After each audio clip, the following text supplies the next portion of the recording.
On this Sunday before Thanksgiving, as we come to our part 3 in a series of gratitude, I invite you to enter into being held by the beloved. Let your eyes close if that feels safe and comfortable, or just let your gaze soften. It's looking lightly a little bit in front of you.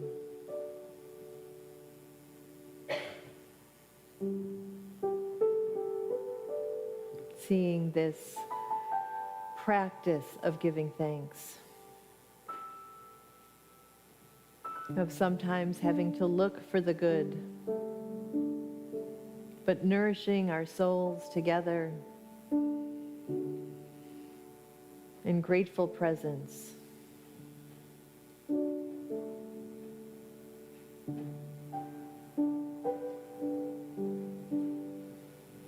Oh, beloved, we rest our eyes in you.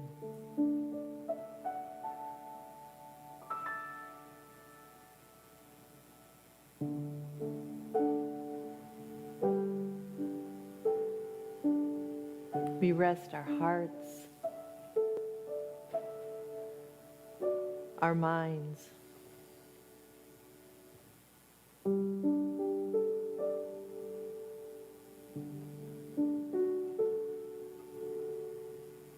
We rest our very breath, our lives,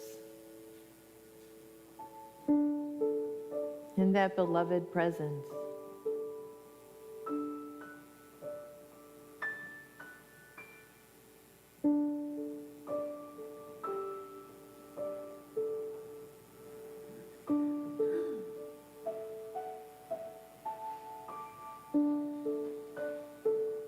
We rest in the mystery.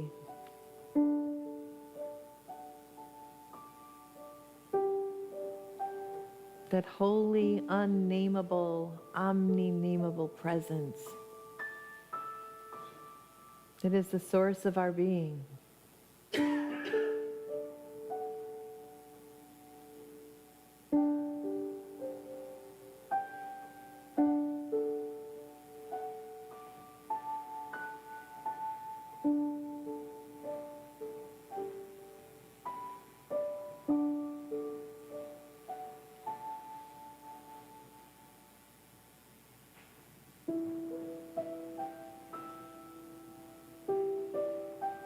And we awaken to that presence in us.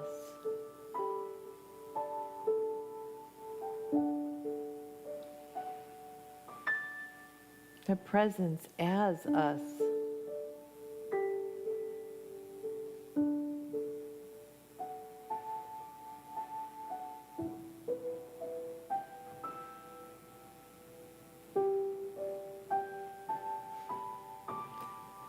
That presence that permeates everything in the ongoing revelation of love.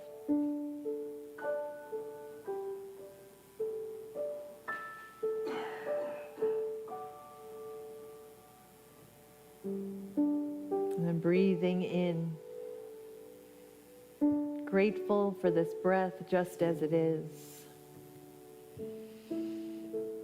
Breathing out, grateful for this breath just as it is.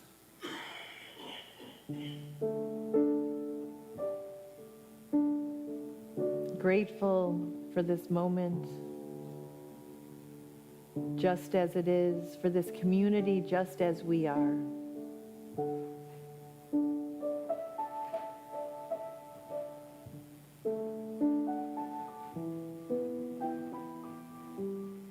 And then beginning to deepen your breath.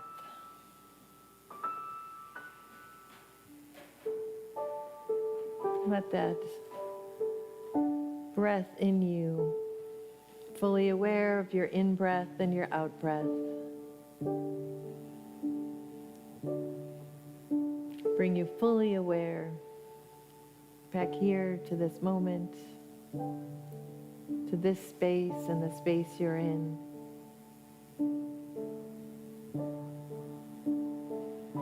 knowing there is no separation.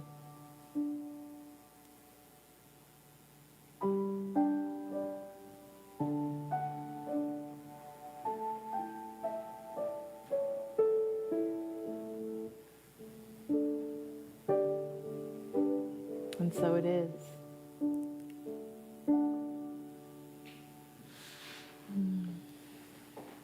Thank you, Pete.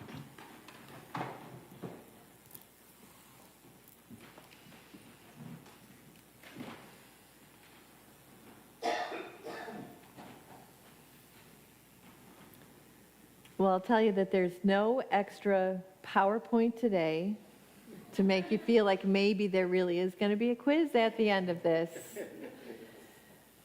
But I still am so grateful to have found the book Grateful, The Subversive Practice of Giving Thanks by Diana Butler Bass.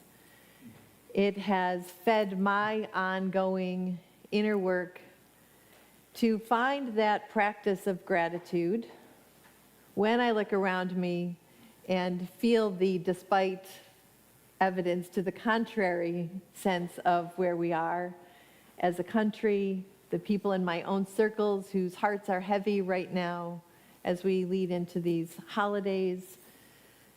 And so that idea that there is a subversive practice of giving thanks and really resting in what does that mean to me has been a powerful practice for me.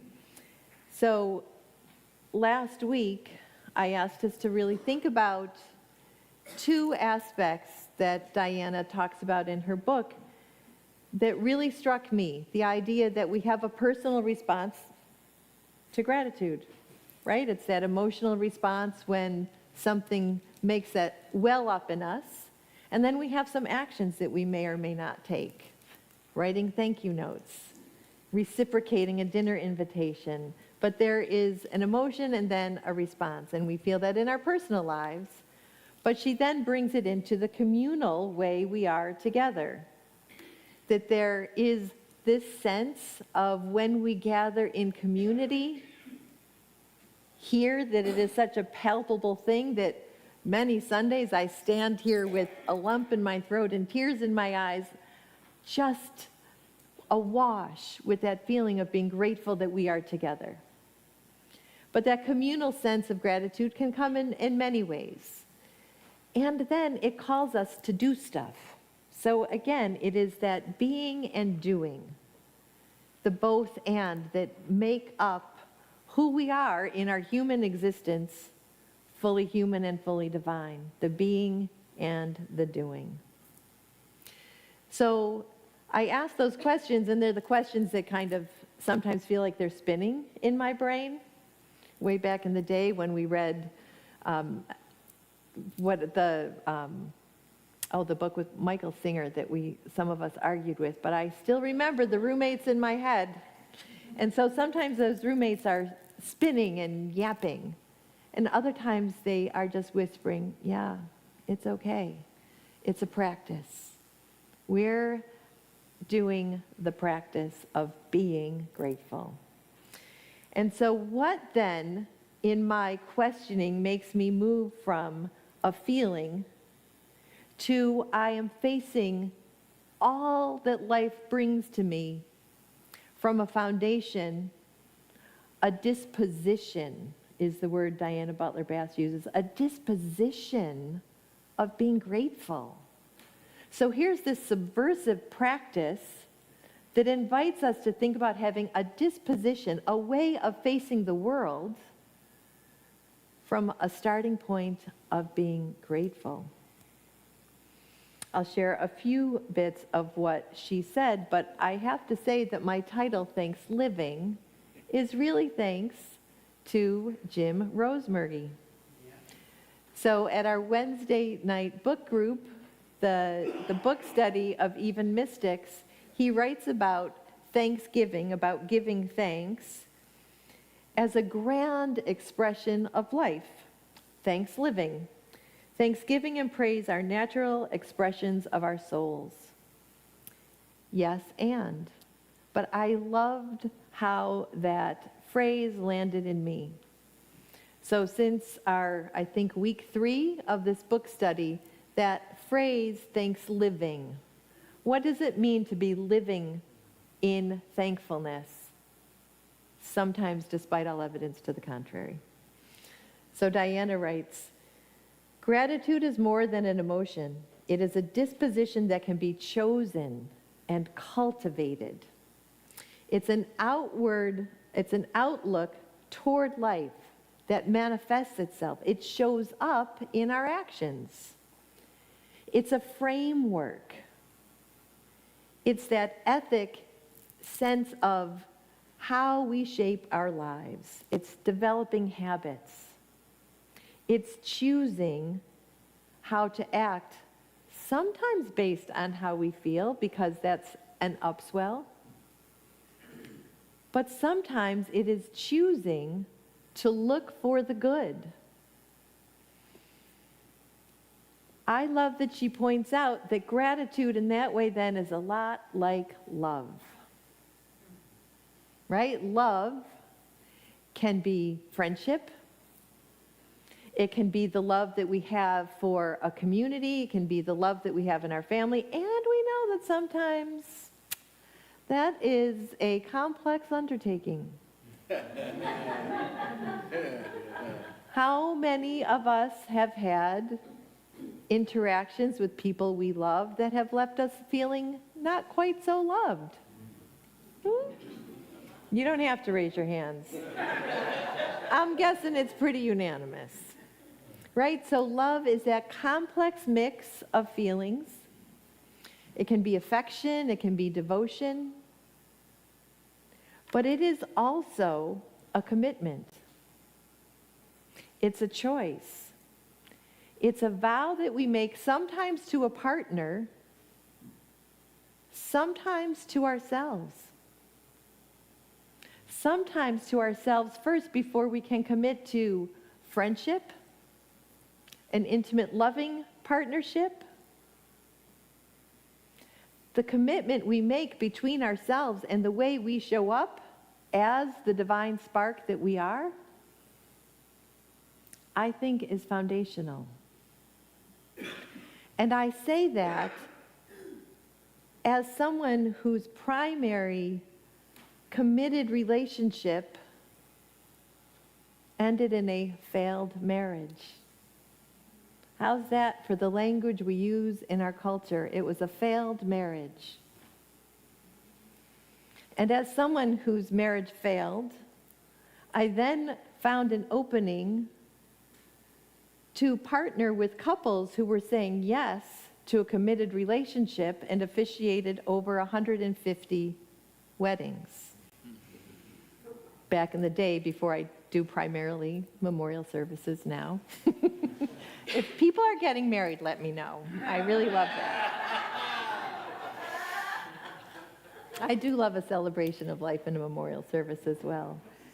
But in those committed times with couples, it gave me a chance to work through my own failings, to find a way to be grateful for the lessons that I learned in that primary relationship of my adult life. It helped me find ways to be grateful for the easy things like our kids. It helped me find a way to be grateful for the way our faults and failings as parents led them as adults to do the work that they need to do to make sense of that, to find gratitude for the ways that we loved them, the ways that we loved them imperfectly, and then to take ownership of their own lives. That is part of love. That is not always the easy, loving, joyful expression. That's when it becomes the choice and the vow.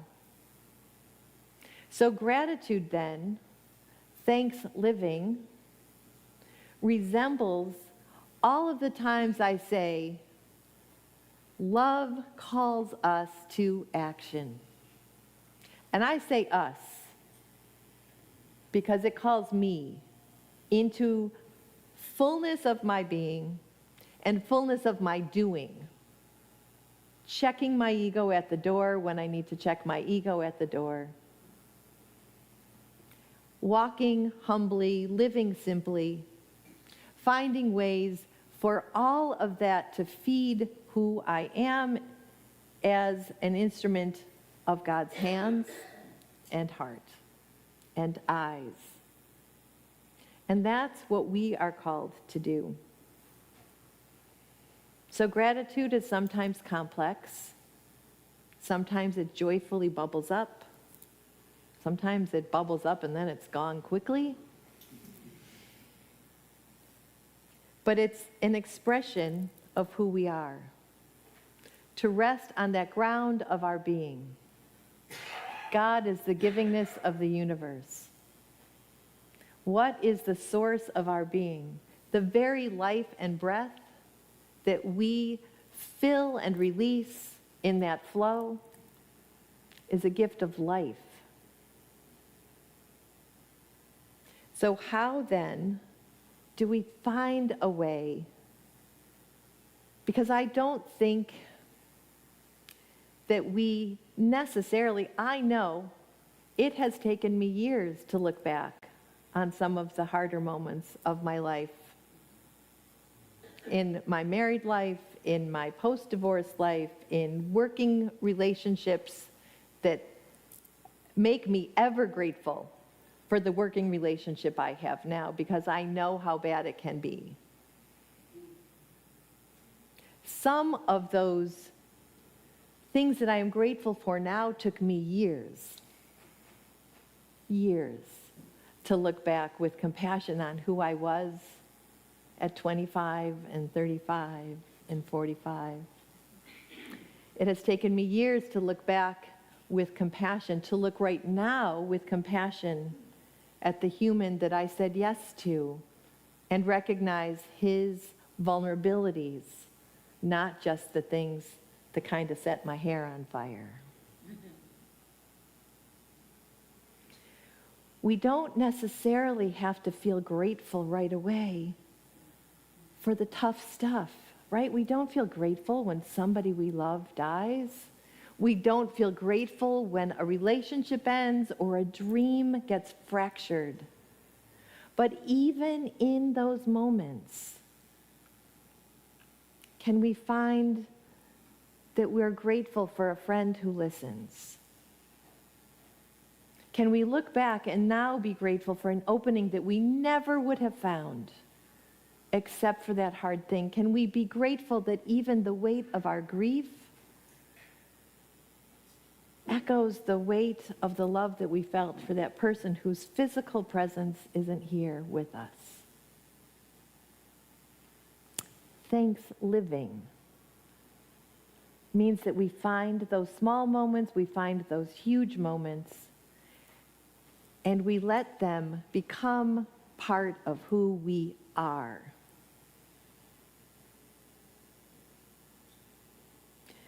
This festival of thanks and giving, it's our second annual.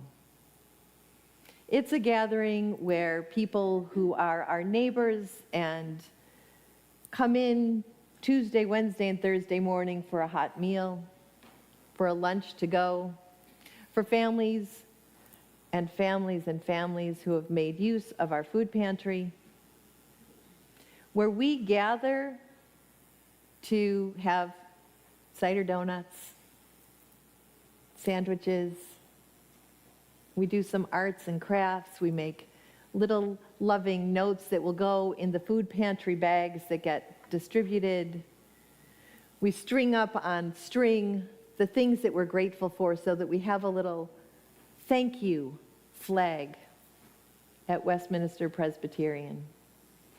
We'll paint some rocks because we like doing those little gratitude and kindness rocks here at Unity. But the most moving and humbling part of that last year was the gratitude circle. People who are unhoused, who are hungry, that we might look at from our position of relative privilege, even if we're struggling financially, struggling emotionally. We might look at them from our privilege and say, wow, what have they got to be grateful for? But to go around that circle and one by one hear what people are grateful for. The smile of a friend. The kindness of somebody opening a door. Grateful for a warm meal on a cold morning. Welcome for somebody who makes eye contact and smiles, so that we remember we are human together. We who are blessed have a lot to learn about what it is to live with thanks and to live in such a way that our gratitude inspires us to be part of the resistance to the power structures that crush people. What would it be to live in a world where we don't need food pantries? Where we don't have 22-year-olds trying to set up camp behind our little doorway because it's sheltered? What would it be like to live in a world where no child goes hungry, where no child lives in fear that they're going to be bombed? Our ThanksLiving calls us to more than a soft, fuzzy, warm feeling of thanks. In every story of Jesus in the gospel, he starts with thanks, and then he calls us to feed each other. Love your neighbor. Feed each other. Clothe the naked. We are called to live in a way that justice reigns. That's the kingdom of heaven at hand. Not in some future, far-off place in the clouds, but right now, and we are called to live thankfully and gratefully for the gifts that we are given, the gifts that we are, and then transform our own lives, our hearts, and all of those hearts that circle ours. The ones we know intimately, and the ones that we only hear of, that make our hearts cry out with compassion.